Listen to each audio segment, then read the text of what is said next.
बिस्मिल्लाहिर्रहमानिर्रहीम। अस्सलाम वालेकुम स्टूडेंट्स। उम्मीद करती हूँ आप सब लोग खैरियत से होंगे और आप लोगों ने प्रीवियस काम भी कंप्लीट कर लिया होगा। आज हम स्टार्ट कर रहे हैं एक्सरसाइज फट 4.7। तो बहुत इजी क्वेश्चंस हैं, जो काम आप लोग ऑलरेडी कर चुके हो थोड़ा सा उससे रिलेटेड है, और जो जो स्टेप्स इसमें नए आएंगे वो मैं आपको साथ साथ गाइड करती रहूँगी। List the row vectors and column vectors of the matrix. Okay बच्चों, यहाँ पे रो और कॉलम वेक्टर्स को हमने सेपरेट करना है, क्योंकि जब हम मैट्रिक्स बनाते हैं अपने सॉल्यूशन बेसिस की, वो मैट्रिक्सेस जो होती हैं तमाम वेक्टर्स की ही कम्बिनेशन को ही हम मैट्रिक्स कहते हैं। तो यहाँ पे देखें, जब हम रो मैट्रिक्स बनाएंगे तो ये फर्स्ट रो हमारे पास फर्स्ट वेक्टर है, सेकेंड रो सेकेंड वेक्टर है और थर्ड रो थर्ड वेक्टर है। इसी तरह से जब हम कॉलम्स को देखें तो फर्स्ट कॉलम हमारे पास फर्स्ट वेक्टर, सेकेंड जो कॉलम है वो हमारे पास सेकेंड वेक्टर है। इसी तरह से बाकी दोनों वेक्टर्स हैं। ठीक हो गया। अब सेकेंड क्वेश्चन है, express the product A X as a linear combination of the column vectors of A. ये हमें मैट्रिक्स दी हुई है और साथ में बी मैट्रिक्स है। ये ए मैट्रिक्स और ये है हमारे पास बी मैट्रिक्स।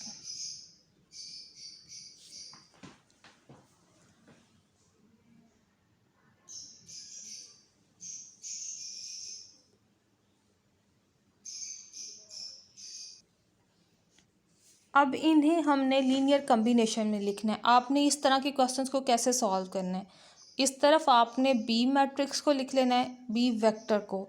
एक्चुअली मैट्रिक्स भी है और क्योंकि ये एक ही कॉलम है सो ये हम इसे वेक्टर भी बोल सकते हैं।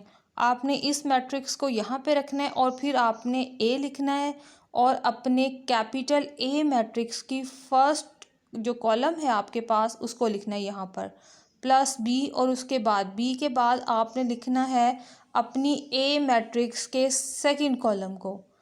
अब आपने इससे रिलेशन बनाना है और आपने ए और बी अननोन्स की वैल्यूज़ यहाँ से फाइंड आउट करनी है। ठीक हो गया। बाय कंपैरिजन आपने पहले इस मैट्रिक्स को सॉल्व कर लेना है। ए को मल्टीप्लाई करवाएं, बी को मल्टीप्लाई करवाएं। आपकी पहली यहाँ पर जो पहला नंबर है वो बनेगा 2a + 3b, और जब कंपैरिजन करवाएंगे तो वो इज़ इक्वल टू होगा 1 के। इसी तरह से नीचे से आपके पास एक इक्वेशन बनेगी। सिंपली आपने इन दोनों इक्वेशंस को सॉल्व करना है, चाहे तो मैट्रिक्सेस मेथड यूज़ करें या कोई भी मेथड यूज़ करें। आपने ए और बी की वैल्यूज़ बस यहाँ से फाइंड करनी है। ये आपका यहाँ से टारगेट है। जब आपके पास ए और बी की वैल्यूज़ आ जाएंगी तो आपने इस तरह से अरेंज कर लेना है जैसे यहाँ पे अरेंज किया गया है। ठीक है, ए की वैल्यू यहाँ पर और बी की वैल्यू यहाँ पर, और सेम इसी तरह प्रोसीजर में आपने लिख देना है, उसे सॉल्व नहीं करना। यही हमारे पास यहाँ आंसर होगा। बी सी पार्ट रहने दीजिएगा, इतने लेंथी जो है वो करने की ज़रूरत नहीं है। डी भी रहने दीजिएगा।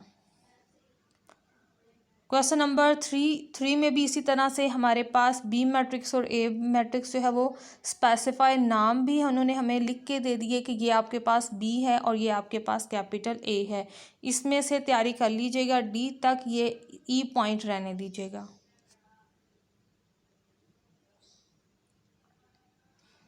क्वेश्चन नंबर 4 है, suppose that x1 2 3 4 is a solution of a non homogeneous system and that the solution set of homogeneous system is given by the formula।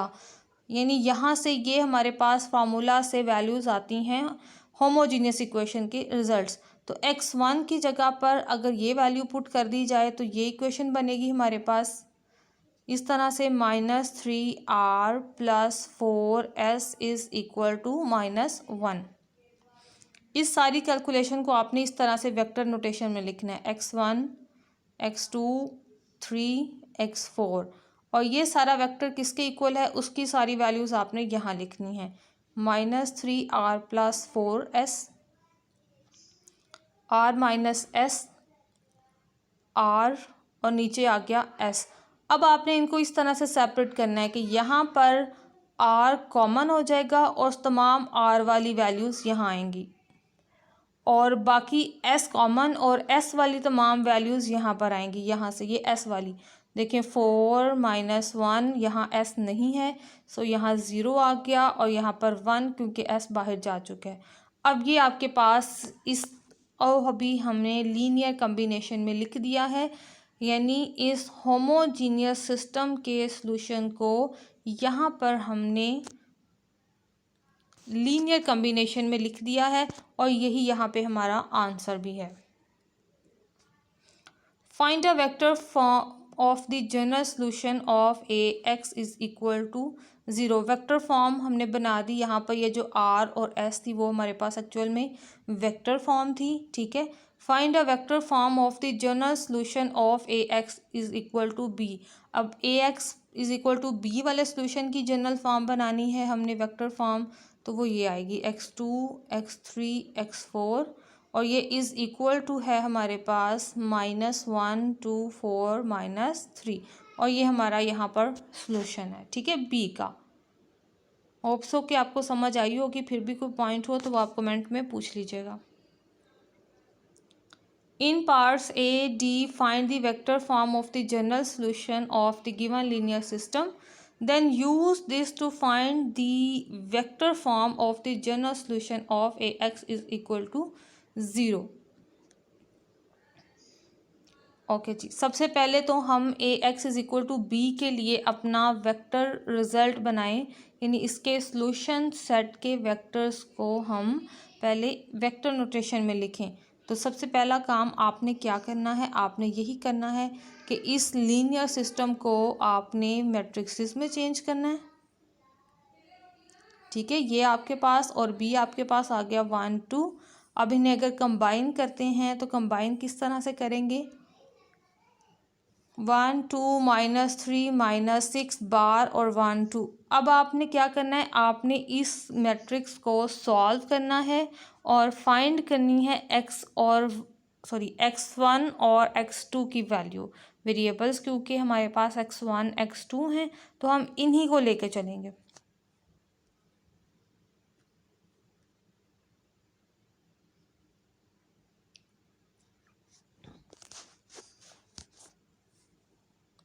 एक क्वेश्चन टोटल सॉल्व कर लेते हैं। नीचे से भी 2 कॉमन लेंगे तो -3 आ जाएगा, 1 1। ये ऊपर नीचे सेम रिजल्ट्स आ रहे हैं, तो हम इन्हें रो ऑपरेशन करके माइनस करवाएं तो नीचे वाली सारी की सारी रो 0 हो जाएगी हमारी।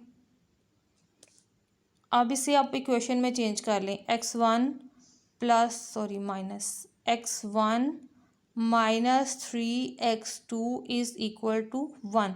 लेट कर लें x2 is equal to t है, तो आपका x1 क्या आएगा, x1 is equal to 1 + 3t। ये थोड़े से स्टेप मैं डायरेक्ट कर लेती हूँ ताकि आपको एक्चुअली अंडरस्टैंडिंग डेवलप करवानी है मैंने, तो वो बस आपको हो जाए। लेकिन मैं थोड़ा सा स्टेप डायरेक्ट कर लेती हूँ, लेकिन साथ में बता देती हूँ कि ये कैसे हुआ। लेकिन आपने जब नोट्स में लिखनी है तो आपने वो सारे स्टेप्स नीटली लिखने हैं ज़रूर। 1 + 3t, तो देखिए मेरे पास सॉल्यूशन क्या आया, x1 और x2 का। x1 का मेरे पास सॉल्यूशन आया है 1 + 3t, और x2 का सॉल्यूशन आया मेरे पास t। इन्हें सेपरेट कर लें, 1 0 + t और अंदर आ गया 3 1। ये मेरे पास सॉल्यूशन है इस ax is equal to b non homogeneous set का सॉल्यूशन मेरे पास ये आ गया, ठीक हो गया। अब उन्होंने ये भी मुझे कहा है कि जनरल सॉल्यूशन फाइंड आउट करें ax इक्वल टू 0 का। तो ax इक्वल टू 0 का सॉल्यूशन आपने सिंपली वो देना है जो ये यहाँ पे आपकी पैरामीट्रिक फॉर्म बनी हुई है। सिंपल आपने इसके लिए सॉल्यूशन लिखना है t और ये 3 1, ठीक है। एक का सॉल्यूशन ये है तो दूसरी का सॉल्यूशन ये आ जाएगा। सेम इसी केस में आपने बी को सॉल्व करना है, ज़्यादा लेंथी वैल्यूज़ नहीं मैं आपको कहती, बस ए और बी इसके लिए कैलकुलेशन कर लें आप। Find a basis for the null space of a. Null space से मतलब है कि आपके पास ये स्पेस इस तरह से है, AX=0 और x की जगह पर तमाम वेक्टर है x1 x2 x3 का।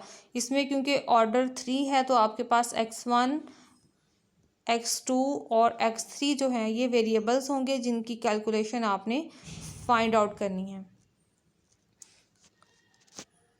और लास्ट में जब आपके पास x1 x2 x3 आ जाएंगी तो सिंपल आपने इसी तरह यहाँ पे x की मैट्रिक्स और यहाँ पे जो उसका सॉल्यूशन आएगा उसे लिखना है। और अगर पैरामीट्रिक रिजल्ट्स बने तो फिर आपने उनको इस तरह से सेपरेट करना है कि हर एक का वेक्टर जो है वो सेपरेट हो। ABC बस यहाँ तक C तक आप इसको सॉल्व कर लीजिएगा। In each part a matrix in row echelon form is given by inspection find basis for the row and column spaces. इसमें भी कॉलम और रो और कॉलम वाइज हमें बेसिस बतानी है। तो फर्स्ट रो से हमारे पास बनेंगे फर्स्ट वेक्टर, सेकंड रो से सेकंड। ये थोड़ी सी कैलकुलेशन मैं मज़ीद भी बता दूं। जो तमाम रोज़ ज़ीरो होगी उसे हम शामिल नहीं करेंगे, बाकी ऊपर वाले तमाम जो रोज़ हैं वो इंक्लूड हो जाएंगी। इसी तरह कॉलम वाइज भी अगर कोई पूरा कॉलम ज़ीरो है तो हम उसे शामिल नहीं करेंगे, बाकी वाले जो डाटा होगा हमारे पास हम उसे शामिल करेंगे। ठीक हो गया। क्वेश्चन नंबर 9 भी क्वेश्चन नंबर 7 की तरह ही है।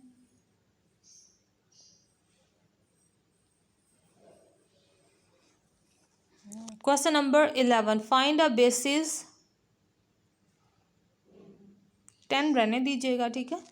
Find a basis for the sub space of R4 span by the given vectors.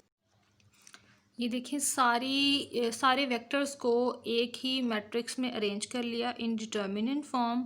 First vector को फर्स्ट रो बनाया, सेकंड वेक्टर को सेकंड रो और थर्ड वेक्टर को मैंने थर्ड रो बना दिया यहाँ पे। अब इसे सॉल्व करेंगे रो ऑपरेशंस अप्लाई करते हुए और इसकी इशलॉन फॉर्म बनाएंगे। तो सबसे पहला स्टेप मैंने ये अप्लाई किया R3 माइनस R2 ताकि ये 2 जो है ये यहाँ से ज़ीरो बन जाए। तो ऑपरेशन अप्लाई करने के बाद मेरे पास ये न्यू नंबर्स आ गए 0 -1 1 4। ठीक हो गया। अब यहाँ से आगे अब इस 2 को 0 बनाना है हमने, तो यहाँ पे रो ऑपरेशन अप्लाई करते हुए मैंने रो ऑपरेशन अप्लाई किया R2 -2 R1। नई रो मेरे पास आ गई 0 -2 +10 एंड +4।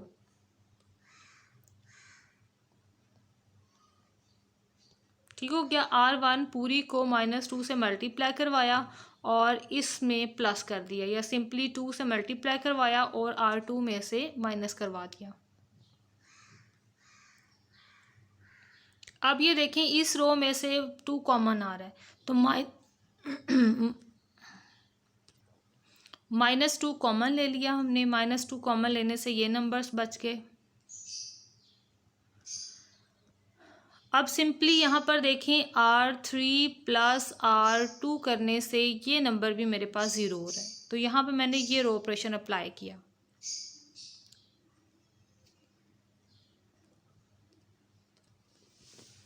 अब यहाँ से देखिए मेरे पास यहाँ पे भी 1 है, यहाँ पे भी 1 है और मुझे यहाँ भी 1 चाहिए, तो -4 को यहाँ पर कॉमन ले लेंगे।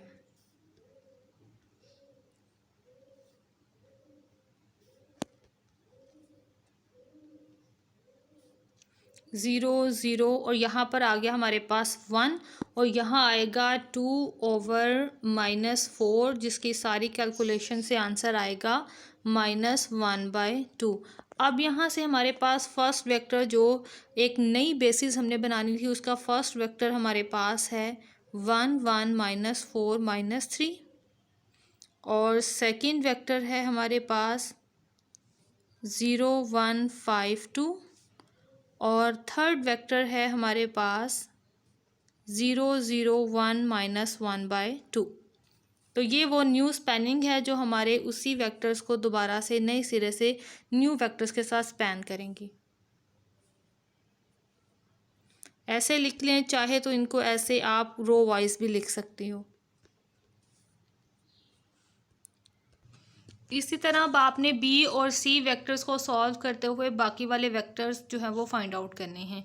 क्वेश्चन नंबर 12 है, find a subset of the vectors that forms a basis for the space spend by the vectors. इसमें से आपने सबसेट जो है वो चूज़ करना है और किस तरह से वो भी मैं भी बताती हूँ। Then express each vector that is not in the basis as a linear combination of the basis vectors. सबसे पहले आप क्वेश्चन नंबर 12 के लिए आपने अब क्या करना है, आपने ये काम करना है। V1 V2 V3 V4 आपको दिए हुए हैं, आपने इनकी इस तरह से लीनियर कम्बिनेशन बनानी है और CV4। अब ये लीनियर कम्बिनेशन फाइंड आउट आपने इस तरह से करनी है कि ABC की वैल्यूज़ फाइंड करनी है। अगर ABC जो है वो नॉन ज़ीरो नंबर्स आएंगे तो फिर आपने V1 को एक्सक्लूड कर देना है और बाकी V2 V3 V4 जो है वो ऐसा सबसेट है जो न्यू बेसिस आपकी बन रही है यहाँ पे, ठीक है। और नीचे वो जो आपका सी पार्ट है वो लेंथी क्वेश्चन, उसको रहने दें, बस ए और बी के लिए ही अपनी प्रैक्टिस कर लीजिएगा। क्वेश्चन नंबर 14 है, construct a matrix whose null space consist of all linear combinations of the vectors. तो इसके लिए आपने सिंपली क्या करना है, V1 कॉलम को लिखें। ये ए मैट्रिक्स है जो हमने बनानी है, उसका नाम भी ए रख लिया हमने ये। और फिर V2 कॉलम को लिखें, क्योंकि इनके तमाम मल्टीप्लायर्स भी यहाँ मौजूद हैं इसलिए V1 को किसी भी एलिमेंट से नंबर से मल्टीप्लाई करवा लें। मैं -1 से मल्टीप्लाई करवा लेती हूँ, यानी सिंपल नंबर से। और V2 को मल्टीप्लाई करवा लेते हैं 2 से। आप किसी भी नंबर से मल्टीप्लाई करवा सकती हो, -1 2 3 4 -4 कुछ भी।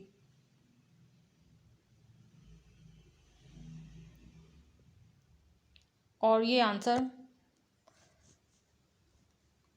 अब इसी तरह एक MCQ पार्ट है, ये क्वेश्चन नंबर 16।